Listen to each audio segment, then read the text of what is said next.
Your negotiation strategy on a real estate deal is either going to put a lot of money in your wallet or it's going to take it out.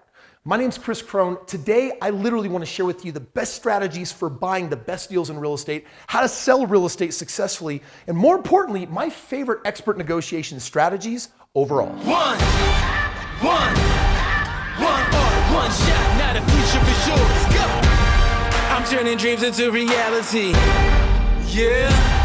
It's one shot, now the future is yours. Go! Real estate is the most expensive commodity you or I will likely ever deal with in our life.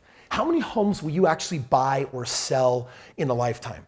Are you a professional investor? Is it going to be 10 homes or, like me, 1,000 homes? If so, negotiation is going to make all the difference on whether at the end of the day you have an extra $100,000 in your pocket, an extra $1 million in the pocket, or literally whether you are up the creek without a paddle. Let's talk about buying real estate. Let's say that you're an investor or you're buying your own home, and the reality is you found a home you want, and how you negotiate it is going to determine how good you feel about the deal. And I'm going to tell you right now, when it comes to buying real estate, that there is the loser way. They're losers. They're babies. And there's most certainly the better way. Most people opt in for the loser way.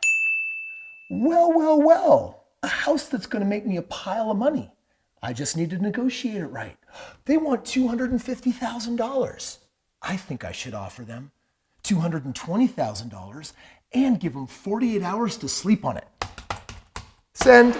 Oh, mein Lieber, I just got an offer on my house for $220,000. What do I look like? I'm made from the piggy bank? No. I will counteroffer. You get 48 hours to decide if you accept my offer. $240,000. Send. $240,000? What a ripoff. I demand $230,000 and another 48 hours for you to sleep on it. Send. Schade, you did not accept my offer. Maybe we meet in the middle. $235,000. Take a couple of days. Think about it. Send. Oh, wow. 235. You know what? I think I'll accept that. Psych, I actually find a better buyer and a better deal. You are a loser. Send. Imagine as a real estate investor making $50,000 on a home, or in some cases, $80,000 or over $100,000. Every time I would lose out on a deal, I was so frustrated because I just didn't negotiate it the right way.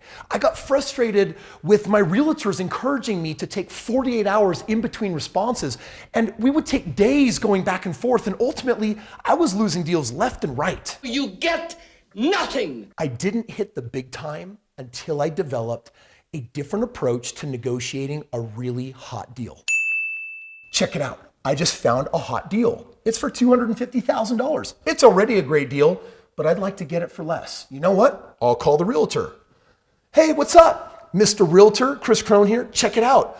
I'm interested in your house on Broadway. Looks like it's listed for $250,000. I am qualified with a 20% down payment. I'm ready to buy, and I like that house, and I like the pictures online, but I won't go a penny over $235,000. Does your seller have any flexibility? Oh, that sounds good to you? You think that might fly? I'll get you an offer in the next 20 minutes. I'd like to get a response by 5 p.m. today. Can we do that? Deal. I knew there had to be a better way, and I found it. And ultimately, the better way of negotiating a house that you're trying to buy is to use these 3 keys. Number 1, you want to start with your highest and best offer. Don't do this playing games thing of like, well, I'll offer this and then they'll come back with this. If you're doing all this back and forth, it will cost you time. And if it's really a good deal, you don't have that time to lose. Number 2, verbally negotiate the deal. I'm talking about have your realtor get on with their realtor, or call up the realtor, or call the buyer and have a conversation. Say, point blank, I'm qualified. This is how I'm going to buy it. This is why I like your house. I can also walk and do something different. Bottom line is, this is the price that I can do. Does that work for you? If I verbally negotiate, I'm going to find out so much more information right there in 2 minutes than I would spending days going back and forth with repsies and paperwork. And the third secret to a strong negotiation is what I call same-day signing. If we got a good, strong verbal negotiation, I want paperwork to get signed by end of day, because if it's a good deal, you're going to win, by being wicked fast. Bottom line is most people negotiate this loser strategy because they're doing a multi-day negotiation. For me, I want to cut right through the core and I'm doing same-day negotiations. If you can be that fast, you're going to win all the good deals. So that's how you negotiate a super hot deal when you're negotiating to buy real estate. But what does it look like when you're actually selling property? Well, I'm going to tell you right now that Investopedia wrote this dope article called Playing Hardball When Selling Your Home. And they give lots of advice, but ultimately I want to highlight 4 pieces that I agree with and frankly, help me sell real estate at top dollar. Key takeaway number 1, stick with your listing price. You do this by either rejecting the offer or by not even making a counteroffer. It sends a message that says, if you like this house, if you want this house, you better bring me a serious offer. Otherwise, I ain't giving you the time of day. The second tactic says, only accept offers after an open house. What it does is it fosters this feeling, a sense of competition, which is what you want people to feel. Remember, there's only one house. You're the one selling it, and you want people to compete for it. Number 3, when you do make a counteroffer, make sure you give a quick expiration date. Literally, I don't want to give you 48 hours. At best, I want to give you 24 hours, and sometimes we'll actually ask them to get back to us that day just to show how serious they are. And the 4th key takeaway is they may want to have you pay closing costs. They may want to have you include extras on the house. You can say yes to show flexibility, but guess what? I'm going to increase my purchase price to reflect the difference. Let me take you on a quick tangent. I want to tell you how I scored this really sweet deal that I made over $130,000 on. I had already bought my first house. I had the money set aside to buy the second house. And how I found it is I actually went through the listings of realtors. I wasn't looking for a house. I was looking for a realtor, and I was looking for the realtors that consistently represented really good deals, handyman specials, bank-owned real estate, foreclosures, right? All the keywords that basically say this could be a really hot deal. And I called up 10 of them that morning and I said, I am pre-qualified, I got money, and I am ready to buy a house. So you got to find me a smoking hot deal with at least a 20% equity position. Well, 20% equity means that whatever it's worth, I want a 20% discount. And 8 out of the 10 realtors laughed at me, but 2 didn't. And one of them by that afternoon had sent me 3 houses. And I ran my numbers, and the house in Pleasant Grove that I was going to buy, the numbers were sweet. This house was worth over $230,000, and I was putting an offer at $150,000 to the bank. By end of day, the bank responded, and I ended up getting that house. I knew what I wanted. I crunched my numbers. I made my best offer, and you know what? The bank took it. Now, I held that house for a number of years, and by the time I sold it, I made over $130,000 on it. By the way, I had a killer cash flow along the way. I had all these great tax benefits. So I want you to understand that when you step into becoming an expert negotiator, it can give you literally the power to add 6 and 7 figures over your lifetime to your financial pocketbook. What I want to do right now, though, is I want to share with you what some of those expert negotiation tools look like. Follow me. I may have learned how to slam dunk my single family deals, but there's a lot of other deals in life, in business and real estate, commercial deals that are a lot bigger than that. You got to go to people like Barbara Corcoran from the Shark Tank, right? I mean, this woman knows how to negotiate crazy big deals downtown Manhattan. And she said on the really big deals, you got to do it a little bit different. For example, negotiation, she says, it's like dating. There's got to be room for some romance, but if the guy gets the girl home on the first date and it's too easy, the relationship is not going to work. She's basically saying how she takes down these really big deals when you're negotiating something big like a skyscraper or a big commercial building or maybe a big luxury house is you might have to do a little bit of whining and dining and getting to know them a little bit, and that's one of her core strategies. Josh Flagg from Flagship, super famous Beverly Hills realtor, he's got a total different approach. He uses more of a chill reverse psychology. You see, at the end of the day, he wants you to believe that doing the deal is your idea and not his. He's not trying to compel you to do it. So he's going to be a little bit more aloof, back offish. He says, you know, you're probably not going to agree with this, but, and ultimately he makes you decide for yourself that this is something that you really want. When I think some of the multi-million-dollar deals that I've negotiated, there were 3 other advanced tactics that I use that help me in my negotiations.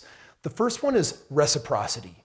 On a big deal, I'm going out of my way to deliver value first. I'm going out of my way to actually do something for them. For just a moment, think about realtors. They always have really nice cars. They always want to pick you up. They want to be your personal chauffeur. They want to drive you around. And the reason why is because when you finally find something you like, you would never consider making the offer with a different realtor. Like they've invested something into you. Maybe they took you out to lunch. That is the law of reciprocity. In other words, it wants you to reciprocate so that you feel good about the relationship so that you don't feel in debt to them or them in debt to you. Number 2, scarcity. If you're dealing with a deal, a house, there's only one of them, right? So think about that. If they don't do that deal, if you don't do that deal, there's not another one probably like it. So you really want to draw attention to the scarcity or the lack of abundance of, or that there's only one, that it's unique. It's almost like a deal can sometimes feel like a trophy or a commissioned piece of art, like one of a kind. And if you treat the deal that way, it ends up creating this fear energy of, oh my gosh, I got to find a way to make this deal happen, because if I lose out, FOMO, fear of missing out, is going to set in and I'll never get in. And number 3, and perhaps the most important, is authority. People respond to a confident leader that knows who they are. How you establish authority is by laying out your credentials. For example, if I'm in the real estate arena and I'm talking to somebody, I'm going to make sure they know that I've done $1 billion worth of real estate. I want them to know the thousands of deals. I want them to know the years that I've been in this business. You might be a new investor and you may not have all of that experience, but you got something. It might be something as small as, I've got the money and the credentials to buy this house. I'm pre-qualified.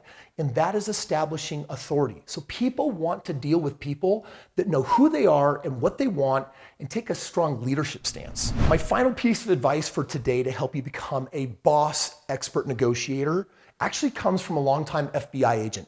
Kris Voss, best-selling author, actually said that getting someone to agree with you by saying no is actually far more powerful than agreeing with them and saying yes. And I'm like, that sounds kind of weird. I'm going to demonstrate it in just a minute. First, he goes on to say this though. Yes is a horrible word. Yes scares people. They wonder what they've committed themselves to. They become nervous. They become distracted. And when they're distracted, they're not listening to you. So I'm going to tell you right now that I have people all over the world that reach out to me on a daily basis saying, Kris, will you negotiate my deals for me? Kris, can I partner with you? Kris, can you actually help build all this wealth for me? And the answer is no, or maybe, or I'm not exactly sure. You'd actually have to click the link below and talk to my team and find out just how serious you are. Because if you are serious and you are committed to building wealth, my team's going to put you in touch with me, and you and I could actually be negotiating and buying deals together, making lots and lots of money. So am I really saying no, or am I saying yes? You're going to have to click the link to find out. Hey, thank you so much for watching my video. I hope you feel like being better negotiator now. If you'd like to learn more, click link below. Learn how to actually partner with Kris on his next 1,000 deals. You maybe become millionaire. Would be so much fun. Okay, choosy. Make sure you subscribe. See you tomorrow.